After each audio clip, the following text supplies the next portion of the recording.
আমরা লাস্ট কোন অঙ্কটা করছিলাম বলতে পারবেন?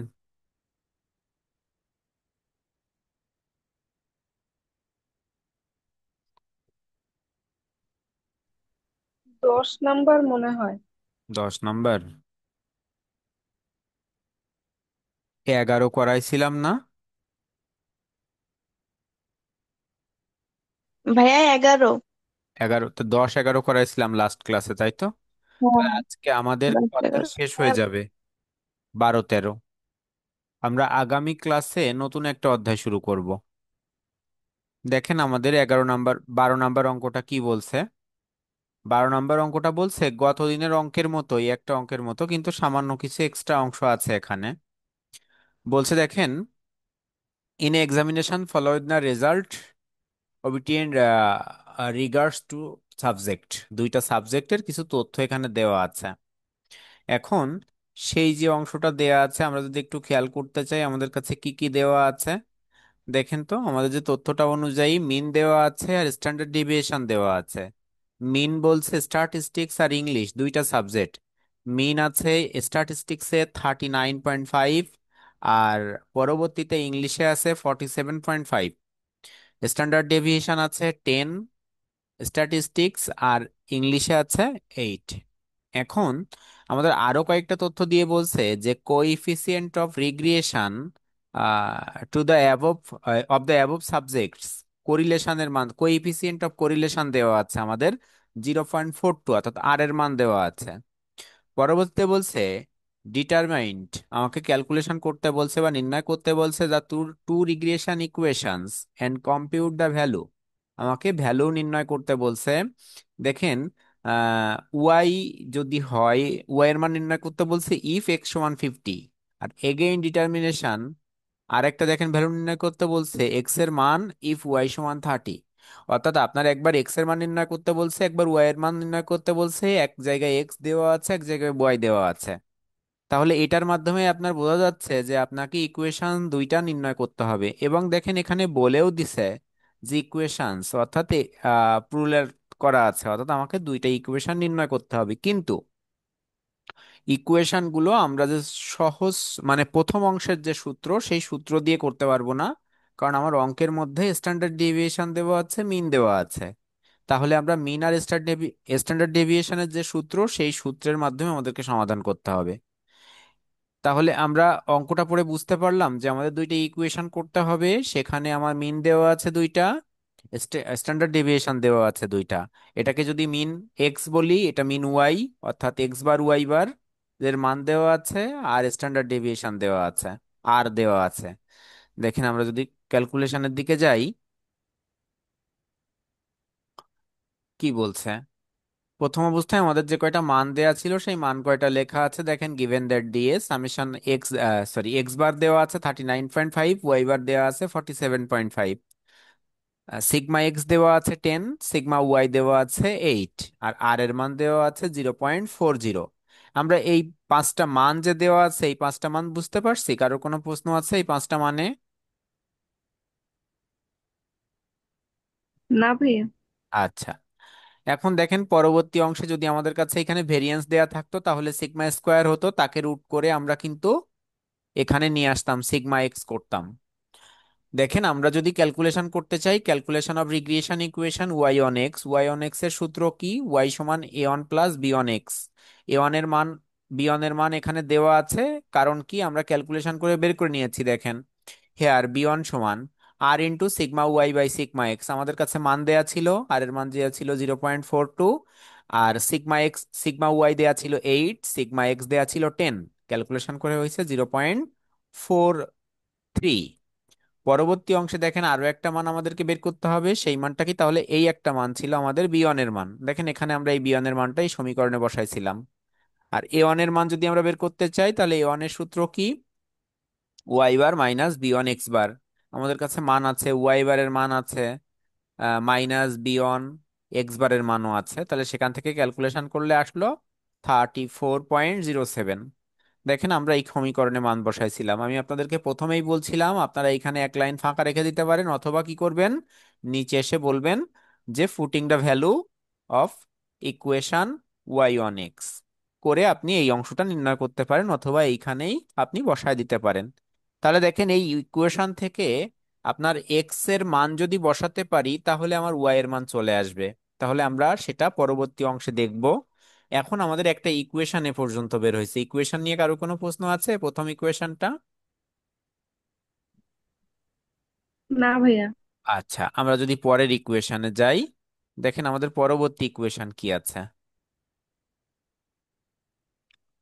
পরবর্তী ইকুয়েশন কি আমাদের? Calculation of regression equation X one Y. তাহলে এক্স ওয়ান ওয়াই এর সূত্র কি? এক্স সমান A two plus B two Y.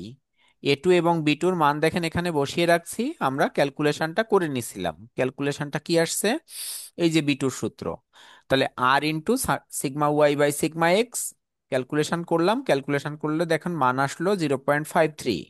Again B two, A two সমান সিগমা, এই sorry, X bar minus B two Y bar. তাহলে X বার ছিল, y বার ছিল, বি টু আমরা আমাদের কাছে বের করা ছিল, অর্থাৎ বের করছিলাম। তাহলে 14.33 আসছে। আমরা দেখেন দুইটা মানকে এখানে বসাইলাম। তাহলে দুইটা মান বসাইলে আমার একটা এক্স সমীকরণ আসলো, এক্স এর অংশের, অর্থাৎ ওয়াই অন এক্স, আর একটা এক্স অন ওয়াই। দুইটা সমীকরণই আমরা পেয়ে গেছি, একটা এক্স একটা ওয়াই। এই এক্স আর ওয়াই এ দেখেন এক্স যে সমীকরণটার প্রথমে আছে সেটাই আমার ওয়াই পরবর্তীতে মিসিং আছে। ওয়াই যদি বসাতে পারি তাহলে এক্স বের হবে। আর পরের অংশে ওয়াই সমান আছে, তাহলে আমরা যদি এক্স বসাতে পারি তাহলে আমরা ওয়াই বের করতে পারবো। তাহলে আমরা পরবর্তী অংশে যাচ্ছি। এ দুইটা ইকুয়েশন নিয়ে আমার মনে হয় না আপনাদের সমস্যা আছে, কারণ প্রথম থেকেই আমরা এটাই করছি। শুধুমাত্র একটু সূত্রগত ঝামেলা আছে। সরি। দেখেন, তাহলে আমাদের এই পর্যন্ত আসছিল। এখন দেখেন এই অংশটা, ইফ এক্স সমান, আমরা কেন 50 লিখলাম আর ওয়াই সমান কেন 30 লিখলাম, আমরা একটু সূত্র আমাদের প্রশ্নটাতে যাই। দেখেন তো আমাদের প্রশ্নে লেখা ছিল, এই যে অংশে আমার বলছিল ওয়াই বের করতে হবে ইফ এক্স সমান 50, অর্থাৎ এক্স এর ওয়াই এর মান কত হবে যদি এক্স এর মান 50 হয়। আর একটা বলছে এক্স বের করতে হবে যদি ওয়াই এর মান কত হয়, 30 হয়। তাহলে এক্স এর মান 50 হইলে ওয়াই এর মান কত, আর ওয়াই এর মান 30 হলে এক্স এর মান কত। দেখেন আমরা এই জন্যই কিন্তু পরবর্তী অংশে এইখানে এই দুইটা মান আমরা লিখে নিয়েছিলাম, যে এক্স সমান এত, ওয়াই সমান এত। এই যে দেখেন, সো এখানে ইফ এক্স সমান কত লিখছিলাম, ইফ এক্স সমান 50, দেন ওয়াই সমান, আমার এই ওয়াই এর ইকুয়েশনে আমি এক্স এর মানটা বসাইছিলাম ওয়াই অন এক্স এ। তাহলে আমাদের আসছে কত? 51.07। পরবর্তী অংশে ইফ ওয়াই সমান কত ছিল, 30, দেন এক্স ইকুয়েশনে, অর্থাৎ এক্স ইকুয়েশন বলতে কি, এক্স অন ওয়াই। তাহলে 14.33 প্লাস 0.53 ইন্টু 30। তাহলে ক্যালকুলেশন করলে আসছে 30.23। তাহলে আমাদের এই যে অংশ দুইটা ক্যালকুলেশন হয়ে গেল। তাহলে আমাদের মূলত যে ক্যালকুলেশনটা আমাদের করতে বলছিল, এক্স আর ওয়াই এর মান, দেখেন সেই এক্স আর ওয়াই এর মান আমরা বের করতে পারছি। আচ্ছা, এক্স আর ওয়াই না বলে এখানে কিন্তু আপনাকে এভাবে বলতে পারতো যে স্ট্যাটিস্টিক্স অন, এই যে এই অংশটা থেকে স্ট্যাটিস্টিক্স অন ইংলিশ, অথবা ইংলিশ অন স্ট্যাটিস্টিক্স, এভাবে বলতে পারতো।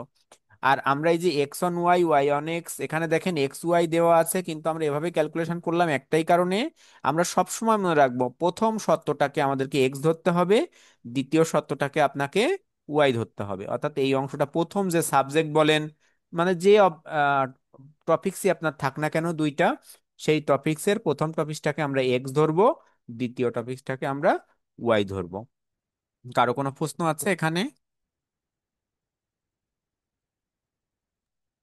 না ভাইয়া। আচ্ছা, এবার দেখেন দ্বিতীয় অঙ্কটা, অর্থাৎ 13 নাম্বার অঙ্ক। এটা আমাদের আজকের লাস্ট এবং আমাদের এই অধ্যায়ের লাস্ট লাস্ট অঙ্ক। আমরা আগামী ক্লাসে তাহলে নতুন অংশ শুরু করতে পারবো। আমাদের তিনটা অধ্যায় হচ্ছে না এটা হইলে? কোরিলেশন, রিগ্রেশন, আর এর আগে আমরা করেছিলাম সম্ভবত ইন্ডেক্স নাম্বার। এই তিনটা হয়ে যাচ্ছে। আচ্ছা, 13 নম্বরে বলছে দেখেন, এ ফাইন্যান্সিয়াল অ্যানালাইসিস্ট বলছে has greatest the following data about the relationship between income and investment. অর্থাৎ ইনকাম আর ইনভেস্টমেন্টের মধ্যে আমাকে ক্যালকুলেশন করতে বলছে, এই ইনকাম আর ইনভেস্টমেন্ট ইন সিকিউরিটিজ। তাহলে এই অংশ দুইটার ভিতরে আমাকে ক্যালকুলেশন করতে বলছে। দেখেন বলছে এখানে 7টা র্যান্ডম ভ্যালু আছে, সেই অংশ দিয়ে আমাকে ক্যালকুলেশন করতে বলছে। দেখেন আমাদের 7টা র্যান্ডম ভ্যালু আমরা কিন্তু দেখতে পাচ্ছি। একটা তথ্য দুইটা তিনটা চারটা পাঁচটা ছয়টা সাতটা, সাতটা না বললেও আমাদের গুণে বের করে নিতে পারতাম আমরা সাতটা আছে। ইনকামকে আমরা যদি এক্স ধরি, আমরা সিকিউরিটিজ অর্থাৎ ইনভেস্টমেন্ট ইন সিকিউরিটিজ কে আমরা কি ধরবো, ওয়াই ধরবো। তাহলে প্রথম দেখেন কি বলছে, বলছে develop an estimating equation that best describe this data. অর্থাৎ আপনাকে এখানে একটা ইকুয়েশনের কথা বলছে, একটা ইকুয়েশন। তাহলে এস্টিমেটের একটা যে কোনো একটা ইকুয়েশনকে আপনি বের করে ডাটাটাকে অ্যানালাইসিস করতে বলছে। তাহলে আমরা সব সময় মনে রাখবো, যদি কখনো আমাদেরকে ইকুয়েশন কথাটা উল্লেখ থাকে, আমরা একটা ইকুয়েশন করব এবং সেই ইকুয়েশনটা ওয়াই অন এক্স করবো সব সময়, ওয়াই অন এক্স, যদি আমাদের কাছে কোনো অন্য কোনো তথ্য না থাকে। তাহলে ওয়াই অন এক্স আমাদের একটা ইকুয়েশন করতে হবে। পরবর্তীতে বলছে দেখেন, find the coefficient of determination and interpret it. তাহলে আপনাকে কি বলছে, যে কোইফিসিয়েন্ট অফ ডিটারমিনেশন অর্থাৎ ডিটারমিনেশন করতে হবে এবং তাকে এক্সপ্লেইন করতে হবে। পরবর্তীতে বলছে কি, ক্যালকুলেট দ্য স্ট্যান্ডার্ড ইরর, বলছে স্ট্যান্ডার্ড ইরর করতে বলছে of the estimated from the relationship. তাহলে এই অংশের যে রিলেশনশিপটা কি আছে সেটা আপনাকে বের করতে হবে। ওই যে আমরা একটা অঙ্ক করছিলাম, সিগমা এক্স ওয়ে এর সাথে শূন্যর সাথে তুলনা করলে যে একটা কমেন্ট করছিলাম একটা অঙ্কের মধ্যে, ওই ধরনের তথ্য এখানে চাইছে, স্ট্যান্ডার্ড ইররের তথ্য। তাহলে দেখেন এখান থেকে আপনি যখনই একটা সমীকরণ করতে যাবেন, অর্থাৎ ওয়াই অন এক্স অথবা এক্স অন ওয়াই যাই করতে যান না কেন আপনার এস্টিমেটেড ভ্যালু থেকে, তাহলে সেখান থেকে অবশ্যই আপনাকে কোরিলেশনের মতো ওই ধরনের মানগুলাকে নির্ণয় করে নিয়ে আসতে হবে। অর্থাৎ summation x, summation y, summation x square, summation x y square, summation x y, এই ধরনের তথ্য আপনাকে নির্ণয় করতে হবে। তাহলে আমরা এখানে কিছু বলা নেই, তাহলে আমরা কি করবে, ওয়াই ওয়ান এক্স আমরা এই সমীকরণটাকে করব। তাহলে দেখেন আমরা অঙ্কের সমাধানে যাচ্ছি। অঙ্কের সমাধানে যদি আমরা আসি, আমাদের কাছে কি বলছে দেখেন, এই যে অংশটা আমাদের ক্যালকুলেশন করা আছে, 13 নাম্বার ইনকাম, আর কি আছে, আমাদের প্রেজেন্ট যে ইনভেস্টমেন্ট সেটা দেওয়া আছে ইন সিকিউরিটি। তাহলে আমরা প্রথম অবস্থায় ইনকাম যেটা আছে, ইনকামকে আমরা এক্স ধরলাম এবং আমাদের ইনভেস্টমেন্টকে আমরা ওয়াই ধরলাম। দেখেন 8 12 9 24 43 47 19, 36 25 33 15 28 19 20। তাহলে summation x, summation y, summation x square, summation y square, summation x y আমরা প্রত্যেকটা ভ্যালু নির্ণয় করলাম আমাদের যেভাবে ক্যালকুলেশনটা আমরা এতদিন ধরে শিখছি। দেখেন এবার আমরা রিগ্রেশন ইকুয়েশন একটা করছি। Calculation of regression equation present investment on securities on income, তার মানে কি ওয়াই অন এক্স। কারণ আমরা বলছি কি যে কোনো কিছুই করতে বললে আমরা ওয়াই অন এক্স কে করবো, এটা ওয়াই এটা এক্স, তাহলে আমরা ওয়াই আর এক্স তো ধরে নিয়েছিলাম। আমাদের আছে একটা মূলত investment, present investment in securities, আর একটা আছে কি আমাদের ইনকাম। এই কারণে আমরা ওয়াই অন এক্স কে না লিখে আমরা সরাসরি লিখছি প্রেজেন্ট ইনভেস্টমেন্ট অন সিকিউরিটিজ আর হচ্ছে ইনকাম। তাহলে we know Y on X সমান, তাহলে ওয়াই সমান A one plus B on X. এই ওয়াই সমান A one plus B one X আমরা যেটা করছিলাম এটা দেখেন তো আমরা এখানে ক্যালকুলেশন করে নিয়েছি। বি ওয়ান এর সূত্র কি, summation x Y minus summation x into summation Y by N by summation x তার whole square minus summation, sorry summation x square minus summation x তার হোল স্কোয়ার বাই এন। আমাদের প্রত্যেকটা মান দেখেন আমাদের এইখানটাতে ছিল, প্রতিটা মানটাকে আমরা বসায়ে মান আসছে বি ওয়ান এর মান কত, -0.25। এতটুক নিয়ে কি প্রশ্ন আছে কারোর?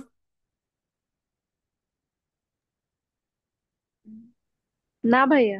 আচ্ছা, এরপরে আমাকে কি করতে হবে, এ ওয়ান করতে হবে, কারণ আমার বি ওয়ান আসলো। এ ওয়ান যদি আমি ক্যালকুলেশন করতে চাই, দেখেন এ ওয়ান এর মানটা আমরা কিভাবে ক্যালকুলেশন করছি পরের অংশে এসে। এ ওয়ান, এ ওয়ান এর সূত্র কি ছিল, y bar minus b one x bar. তাহলে y bar minus b one x বারের সূত্র summation Y by n minus b one into summation x by n. মান ছিল আমরা ক্যালকুলেশন করে আসলো 30.57। তাহলে আমরা একটু যদি আগের অংশটাতে যাইতাম, দেখেন আমরা শুধুমাত্র এই সমীকরণের মানটা এখানে লিখে আসছি। এই যে সমীকরণের মান আসছিল, ওইখানে আসছিল 30.57 এ ওয়ান এর মান, আর বি ওয়ান এর মান ছিল তো -25, 0.25। আমরা মানটাকে বসাইলাম, এখানে দেখেন প্লাস ছিল কিন্তু এরা মানটা মাইনাস হয়, প্লাসে মাইনাসে হয়েছে মাইনাস। তাহলে ওয়াই সমান কি আসলো, 30.57 মাইনাস 0.25 এক্স। তাহলে আমাদের একটা রিকোয়ারমেন্ট কমপ্লিট, অর্থাৎ প্রথম যে রিকোয়ারমেন্টটা ছিল সেই রিকোয়ারমেন্ট আমাদের কমপ্লিট। এখন রিকোয়ারমেন্ট টু যদি আমরা করতে চাই, দেখেন তো আমাদের রিকোয়ারমেন্ট টুতে কি বলছিল। টু বলছিল find the coefficient of determination and interpret it. আচ্ছা, ডিটারমিনেশন করতে বলছে, কিন্তু ডিটারমিনেশন করতে গেলে আমাদের কি প্রয়োজন হয়? দেখেন ডিটারমিনেশনের সূত্র কি ছিল আমাদের, আমরা একটু দেখি। ডিটারমিনেশন হচ্ছে আর স্কোয়ার, কিন্তু এই অঙ্কে আমার কি কোথাও আর এর মান দেওয়া আছে? আর এর মান আমাদের এই অঙ্কে দেওয়া নেই, তাহলে আর এর মান যদি না দেওয়া থাকে আর এর মান আমাদেরকে বের করে নিতে হবে। কিন্তু আর এর মান বের করার জন্য আমার যথেষ্ট পরিমাণে তথ্য অঙ্কের মধ্যে আছে। দেখেন আমরা কোরিলেশনের সূত্র কি, কোরিলেশনের সূত্র এই যে হে আর আর সমান summation x Y minus summation x into summation Y by n root over summation x তার হলে x square minus summation x তার হলে স্কোয়ার বাই এন, একটা অংশ সেকেন্ড ব্র্যাকেটে, আর একটা অংশ summation y square minus summation y তার হলে স্কোয়ার বাই এন। আমরা মান বসাইলাম, মান বসাই দেখেন আসছে 0.45। তাহলে এই যে 0.45 আসছে এটা হচ্ছে ঋণাত্মক মান। তাহলে ঋণাত্মক মান যখন হয়েছে 0.45 কে দেখেন আমরা ডিটারমিনেশনের সূত্র কি, আর স্কোয়ার। তাহলে -0.45 তার স্কোয়ার আছে, তাহলে আসছে কত, 0.20। তাহলে এই যে 0.20 আসছে, দেখেন আমরা কি লিখছে, the result are dependent on average value, so the result is satisfied but not fully satisfied. কারণ আমরা কি জানি যে আমাদের যখন পারফেক্ট হয় ওটাই ফুললি স্যাটিসফাইড হয় 1, কিন্তু এখানে আমাদের ডিটারমিনেশনের মান কত আসছে, আমাদের 0.20। এই কারণে আমরা তাকে আগে এর অঙ্কের উপরে আমাদের কমেন্ট করা আছে না, এ ধরনের কমেন্ট আমরা একটাও কি দেখছি?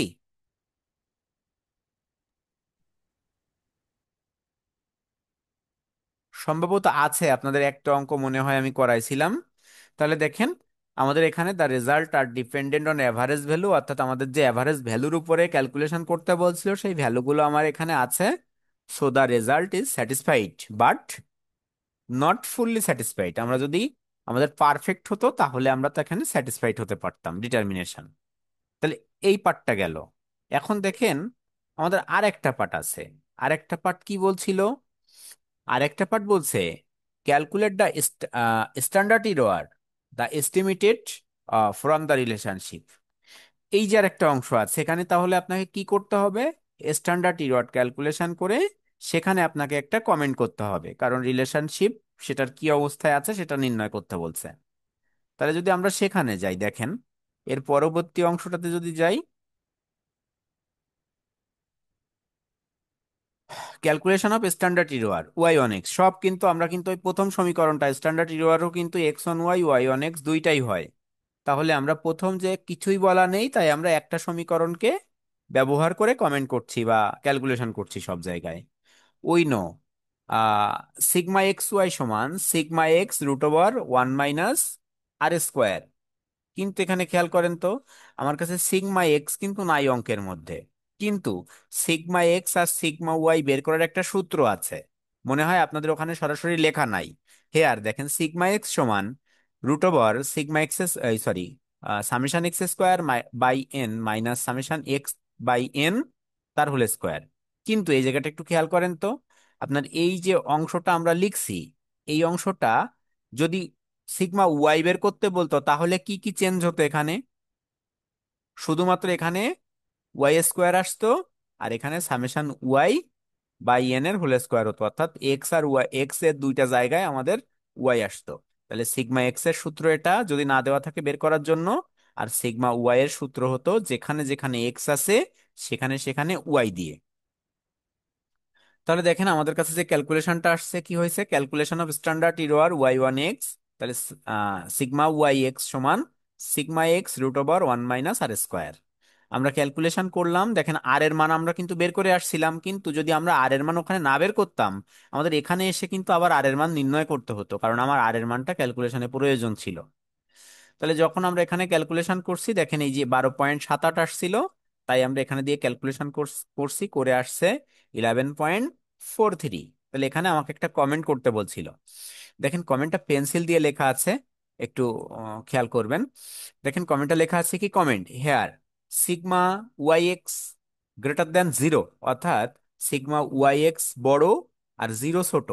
So, on the relationship, reliability, on the estimates is not accurate. তার মানে আমরা এই যে অংশটা আমরা বলছিলাম যে আমাদের কাছে এটা শূন্য যে অংশটা আছে এটার মাধ্যমে কি বোঝাচ্ছে দেখেন তো। এই অংশটা হবে ছোট, বড়, এক্স ওয়াই, আর সিগমা এক্স ওয়াই, আর শূন্য হবে কি, শূন্য হবে আমার কাছে ছোট। তাহলে এই যে অংশটা আছে তাহলে এটা এটা যখন আমার হয় নাই, এই কারণে আমাদের দেওয়া আছে কি, reliability reliability is estimates one not accurate. যদি আমাদের এই শূন্য যদি ছোট হতো, শূন্য যদি বড় হতো, এই অংশটা যদি ছোট হতো, অর্থাৎ এক্স ওয়াই যেমন মাইনাস যদি কোনো মান আসতো, তাহলে আমরা লিখতাম সেটা অ্যাকুরেট। ঠিক আছে? তাহলে মোটামুটি আমাদের এই যে অংশটা আছে, আমরা এই যে কমেন্টগুলো, দু একটা কমেন্ট আছে কিন্তু অঙ্কের মধ্যে, এই কমেন্টগুলোকে একটু আমরা মাথায় রাখার চেষ্টা করব। আর আমাদের মনে হয় না এই অঙ্কে, মনে হয় আমাদের যে কয়টা অঙ্ক ছিল সব কয়টা কি সিরিয়ালে হয়েছে, কোনো একটাও অঙ্ক কি বাদ পড়ছে আমাদের? এই যে আমরা অঙ্কটা ক্যালকুলেশন করছিলাম সবগুলা, বলতে পারবেন কেউ?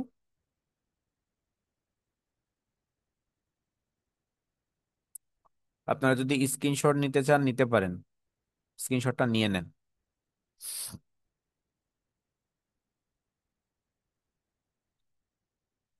নিয়েছেন এটা? জি ভাইয়া, নিছি। আচ্ছা, পরের পেজে। ভাইয়া এটা একটু করেন, ছোট করলে পুরোটাই নিয়ে যাচ্ছে। আবার আবার বলেন। এই পেজটা একটু ছোট করলে আর কি সবটাই নিয়ে যাচ্ছে। দিয়েছি তো, ছোট করে দিছি তো। নেন, এটা নেন। হ্যাঁ, হয়েছে। আচ্ছা, পরেরটা। এটা নিছেন? হ্যাঁ। আচ্ছা, পরেরটা নেন। অঙ্কগুলাকে অবশ্যই আপনারা সিরিয়াল মেনটেন করে খাতায় উঠায় রাখবেন। অর্থাৎ আমি যেভাবে করাইছি এভাবে রাখলে হবে, কারণ কি, এটা আপনাদের এই- একটা একটা, এটা অর্থাৎ কত নাম্বার বোঝা যাচ্ছে না। এটা 13 13। আচ্ছা।